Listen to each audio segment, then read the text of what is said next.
Hi, this video was meant to be 2 separate videos, but it quickly became one, so that's why I outroed twice. Let's get into it. There are many charitable causes and humanitarian efforts that require labor and operate as nonprofit organizations that help groups around the world. This video isn't about those groups. Volunteering for those groups is fine. The type of working for free I'm going to be talking about today is more about something that most creatives and people in the industry tend to face on a day-to-week basis. I'm talking about when an individual or a company contacts you offering to pay you an exposure or work experience or social opportunities or networking. Almost everybody I know who has worked as an illustrator or a comic artist or an animator has been contacted or offered a job within this sort of scenario. There's hundreds of stories about it. You can find like 5 right now looking it up on YouTube. In the past, the way people would handle it would usually involve spreading awareness on social media about these scams and trying to get their accounts taken down. And while warning your colleagues about these sorts of scams is important, it's not the first step, and I wish I had known that sooner in life. Now, when I was younger, I used to work for free a lot. I'd enter art contests with little guarantee of success, and worse, take requests and work on production teams where the staff wasn't paid.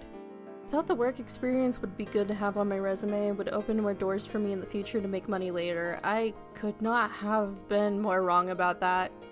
See, by choosing to work for free and having that listed on a resume, the only thing that tells employers is that you aren't motivated by money as much as your coworkers, that they can get away with underpaying you. In the years since having those experiences, I've never made a living wage in any job I have ever had. Any attempt to try and get a raise or a promotion was seen as out of character and would put me in a precarious position, despite being in my late 20s and still getting paid as much as the high school students on staff at several different jobs. See, when you choose to work for free, you undersell your labor, your time, and yourself in a way that doesn't really hit you until later in life. It does not matter if the opportunity sounds like it's gonna be fun, or that it might teach you new things. If one party is getting more than the other by a considerable amount, the dynamic is just unfair. There's more to it than that. At least in the US currently, any entity, business, or group that is not a legally registered nonprofit with the IRS that requires or requests any people or persons to work for them for free could get them in serious legal dog water. When I talk about monetization, I'm not just talking about monetizing your channel. I'm talking about anything related to the brand, the image, or the individual's name that could get them money, or something akin to money. Barter exchanges still count as currency or a form of payment. So let's say an individual goes to a lot of conventions and they get freebies and perks from those conventions. They get to booth at the artist alley without having to pay the artist's table fee. They make money off of merchandise, they get to go to panels, they get their hotel and plane tickets paid for, that sort of thing. That's all still considered a legal form of payment in some regard. So if you're receiving those forms of payment but you're not paying the people on staff, you could get sued. It doesn't matter if they contractually agreed to that dynamic, because by asking them to take on the work without getting paid, you're asking them to do something illegal, which makes the contract null and void. Ultimately, an individual doesn't even need to sue you in order for you to face legal repercussions. They could just file a report with the Federal Department of Labor under their Wages and Hours Division, and then you get investigated, and then you're in hot water. Let's elaborate a little bit on what makes a nonprofit a nonprofit.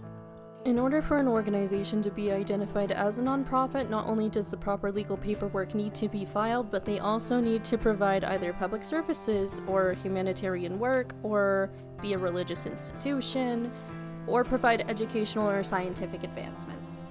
And there are creative jobs within a lot of nonprofits. Sometimes religious institutions will hold artist in residency programs to have architectural art installations installed inside of their church buildings and synagogues. Sometimes a charity or a humanitarian group will have need of a video editor to help market the group so that they can get donations to accomplish bigger goals. But if an entity, person, or business contacts you in hopes of obtaining free labor without compensating you, and they profit off of your labor in some way, or your labor is related to the thing that they profit off of, then it's important to understand your rights and what avenues you need to take in order to protect yourself and others and to prevent the person in question from causing more damage to others. First thing that you should do if somebody contacts you about an unpaid opportunity and they aren't representing a true nonprofit is to gather as much evidence as possible to support your report. Take screenshots of emails, gather the contact information of the person or company if there's anything related to that, and evidence for the request.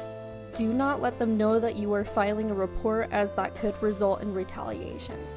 If you're already in a situation where someone is having you work for them for free, keep copies of anything you made for them, keep track of hours worked, and forms of correspondences. Get everything in writing, especially if you think they might be asking something of you that impedes on your rights as a worker. Once you've gathered your evidence, file a report with the Federal Department of Labor. Go to their website. There is a section on the Hours and Wages Division. That's where you're going to submit your evidence. If you're afraid of retaliation, you can submit an anonymous report, though choosing to do so will make the case harder to pin down. I would also encourage potential colleagues who are in the same situation to file reports as well, because the more instances of recordings of these people or companies doing these things, the easier it will be for the Federal Department of Labor to take action. The next thing to do is wait. If you've reported the incident without being anonymous, you want to see to it that things are handled by the appropriate authorities in the appropriate channels. Making any public statements could jeopardize your credibility and cause the case to escalate further. Next thing to do is cut off all contact with the individual or company soliciting free labor. Block them, denounce them, and spread the word. Don't encourage harassment or violence towards those individuals, however. Calmly but firmly explain the situation to the best of your abilities, inform your colleagues to avoid them or block them as well, and do not engage with them. I would not recommend doing things that could end up being defamatory or harmful that could lead to you getting sued in retaliation. Even if you have all of the evidence in the world that you know what they're saying and doing is illegal, they'll use the court systems of bureaucracy to wait you out until the court fees become too overwhelming to bear, forcing you to compromise and be silenced. It would be better to strictly stick to the facts and spread the word of how these scenarios could in fact harm others rather than calling attention to someone directly. And in the case of individuals, there's a very real possibility that people don't even realize that this is illegal. There's plenty of things that are illegal that sometimes people don't realize because A, a lot of law isn't common knowledge, and B, a lot of laws that are not policed tend to fly under the public radar. So it's also important to not assume the worst right out of the gate. Even still, it shouldn't be enabled, and you should still legally address it through the appropriate avenues, even if it's a genuine mistake on the other party's part. Protecting yourself individually from these sorts of ploys can be scary and difficult, which is why cooperation amongst colleagues is so important. Organize with the people in your industries to ensure transparency is achieved. I recently joined the Cartoonist Co-op, which is dedicated to providing more transparency, opportunities, and community growth to cartoonists, artists, comic writers, letterers, inkers, and boarding artists around the world. I'll link their information down below if you would like to check them out. Cartoonist Co-op is one example of many different groups, associations, and unions designed to help pick people up and give them a better fighting chance in their own industries. You're stronger when you have a support network, so do your research and take care of each other. And if you can't find a group like that within your industry, then maybe it's time for you to be the change you want to see in the world. Thank you for watching, and have a good one. If you lend yourself to a specific niche, eventually you will hit the ceiling for how big your audience will get. And personally, I consider this to be a good thing. Too big of an audience can become a liability because it's harder to manage how people will take what you make and make it into their own in ways that could reflect poorly back on you. It could send the wrong message and make people think you support the actions of a few. I'll mostly be talking to artists with this video, but it can apply to other people too. Now let's say that you started posting drawings of birds 4 years ago and experienced steady growth on social media for those 4 years, but eventually it petered out. Just because the number isn't going up doesn't mean your work does not have value, and constantly looking for external value can seriously harm your relationship with your work and with yourself.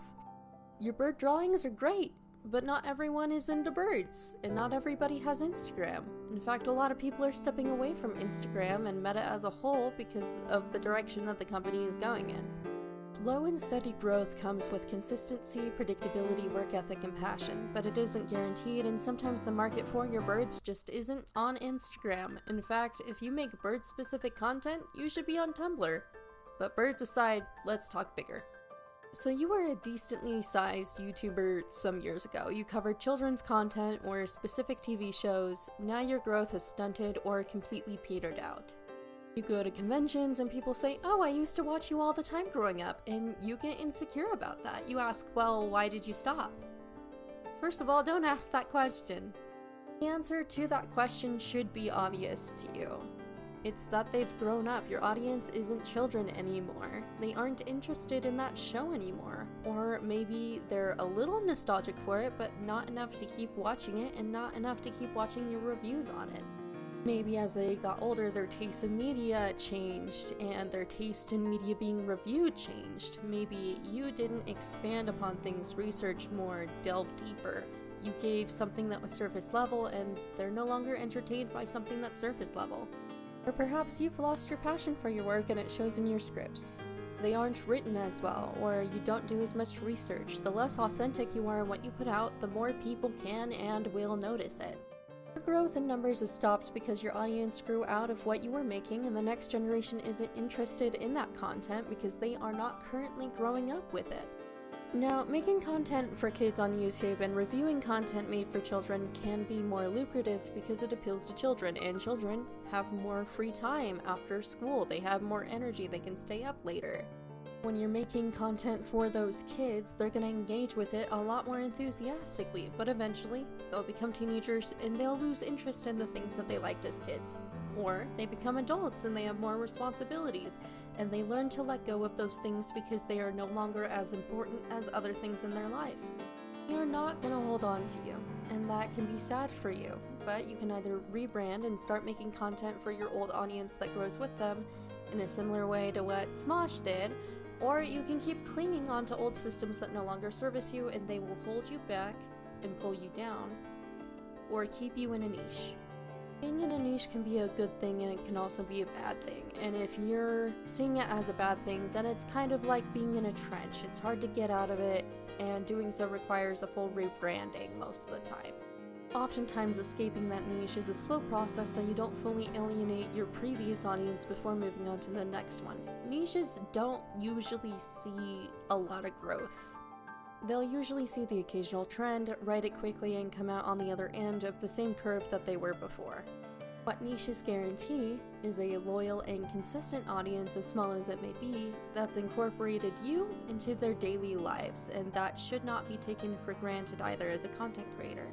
Somebody cares enough about what you've created and what you've put out there to make you a part of their daily life over other things that they could be doing, like spending time with friends and family and going outside and touching grass.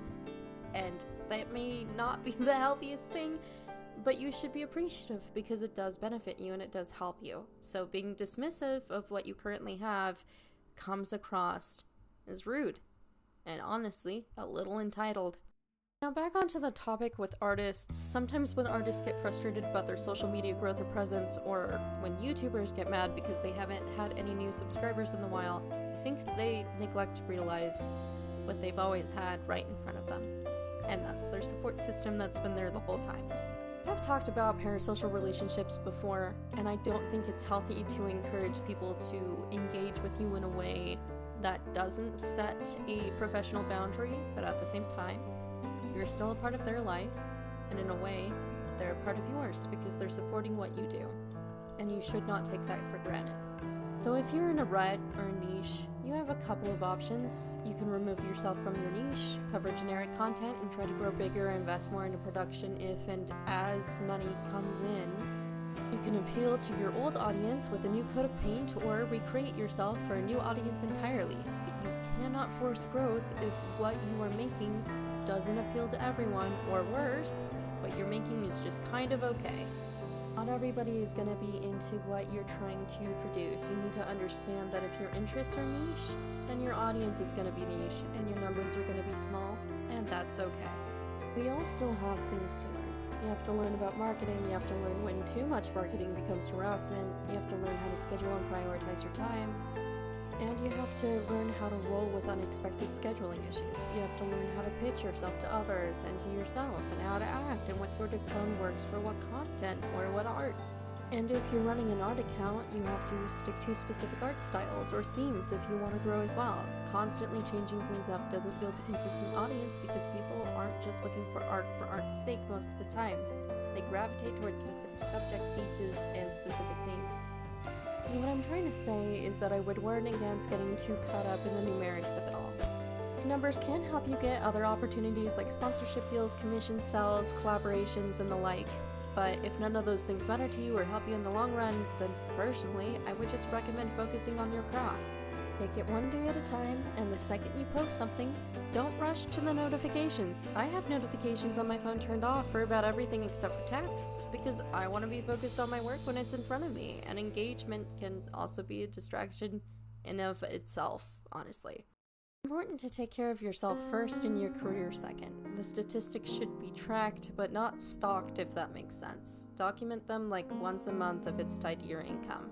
But if it's just a hobby, don't poison your mind with all of this nonsense. It isn't worth it, and I've seen the obsession do horrible things to people in my own life. Obsession has done horrible things to me, and I'm still working on treating it like what it is, which is an addiction. I'm trying to treat engagement like an addiction because that's what it is, and I'm trying to distance myself from being obsessed with it. This book that I read when I was younger, it was called The War of Art by Stephen Pressfield, and there's some things in it that I don't necessarily agree with. To a certain extent, the man literally prioritized his craft over his family, and I'm not that type of person, and I don't plan on ever being that type of person.